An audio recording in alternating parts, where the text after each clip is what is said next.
Hi, my name is Andrew. I am one of the members of the Forsaken Horde, and I'm going to be doing a bit of a rant right now.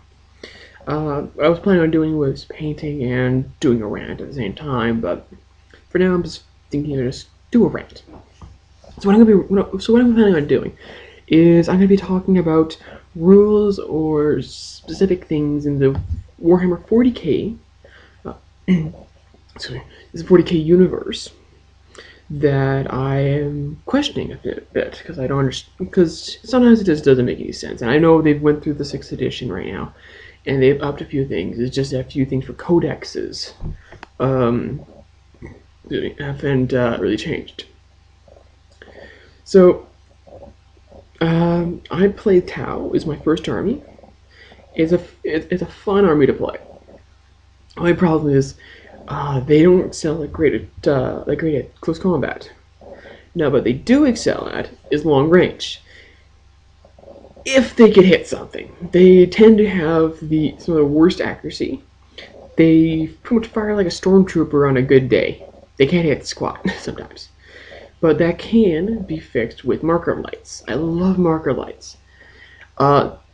If you can give a marker light to a captain of a squad, your squad ballistic skill will go up immensely. It is great, including it takes out cover saves, ups your ballistic skill, the squad firing with it, and it's all around great. Now there are a few things that I do question, like now in the 6th edition you can pretty much throw grenades around. Tau, they can't throw grenades. They don't have the physical strength to throw grenades, and it's like, yeah. Not to mention, all their grenades don't really have much of an effect range.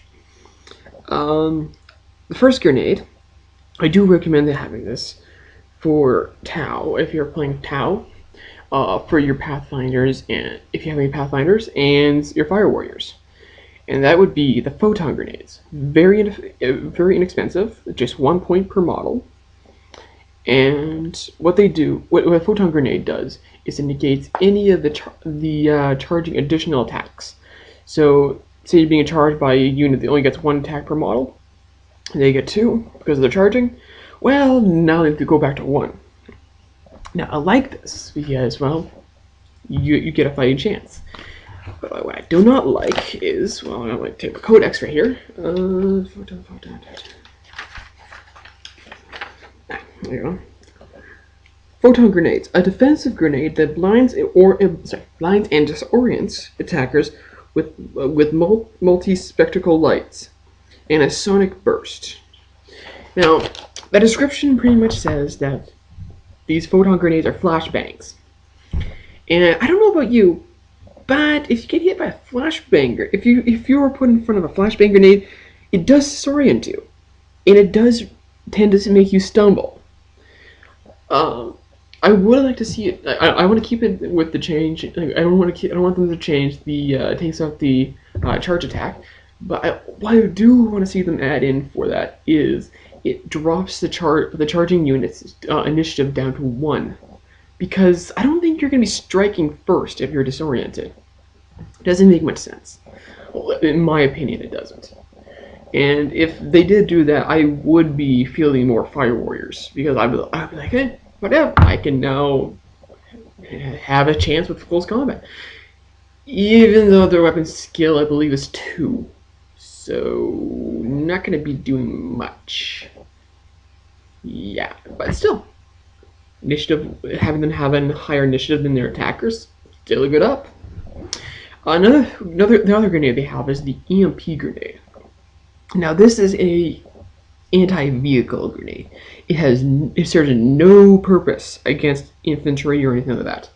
Basically, what it does is, if you use it against a vehicle, again, this is a grenade that you can give to individual models. The amount of EMP grenades used, roll a d6 for each one of them. On a roll of 4, 5, and 6, on a roll of 4 or 5, you get a glancing hit. Now that's great now with the 6th edition because glancing hits take off a hull point, and the more glancing hits you get, as soon as all the glancing hits, as soon as all the hull points are reduced off of a vehicle, it's wrecked. You can't use it anymore, which is great. And on a roll of 6 with these EMP grenades, you get a penetrating hit.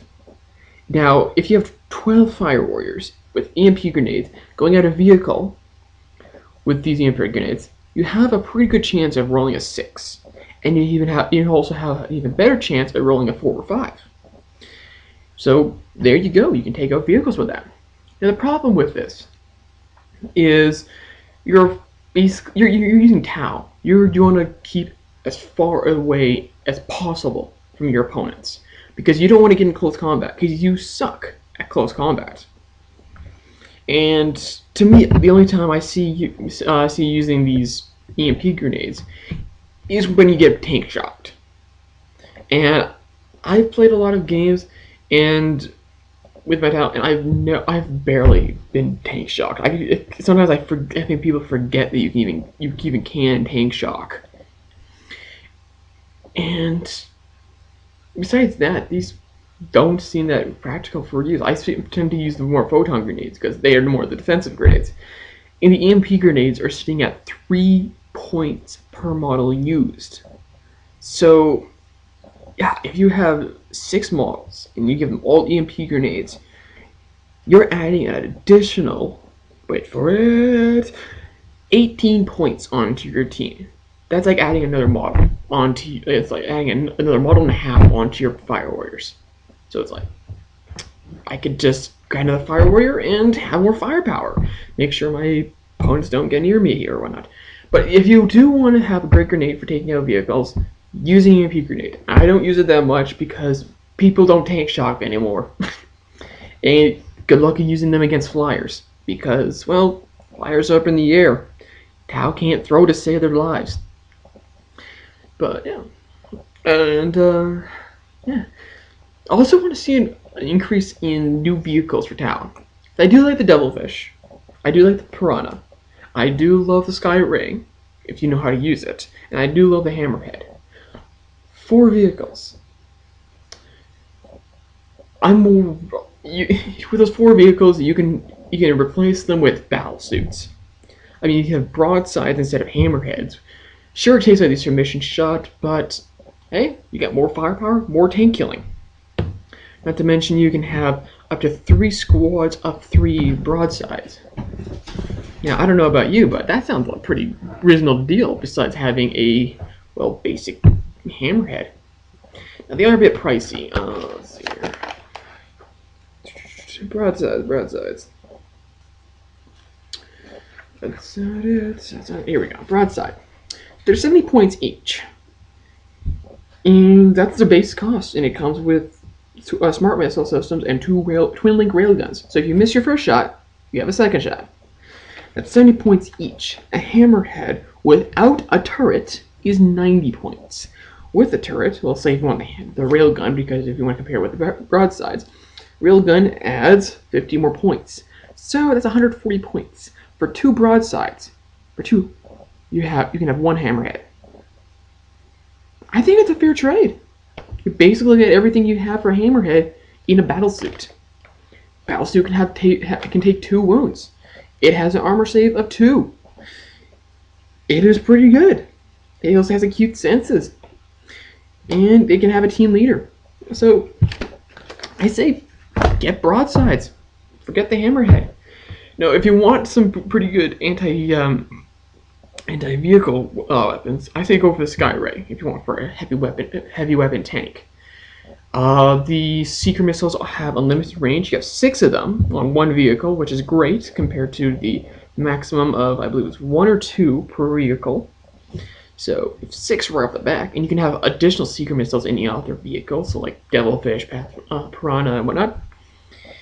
But the only time you can fire the missile is if you get a marker light call, which marker lights, you're going to be seeing them a lot in the Tau army because they increase your ballistic skill, they get rid of your opponent's cover save. It's awesome. And yeah, well, that's all I've got to say for now. I will be doing this again some other time, maybe next week or 2 weeks from now, as soon as I find something else I want to talk about. Or I might continue on with this. So until then, this is Andrew from the Forsaken Horde, signing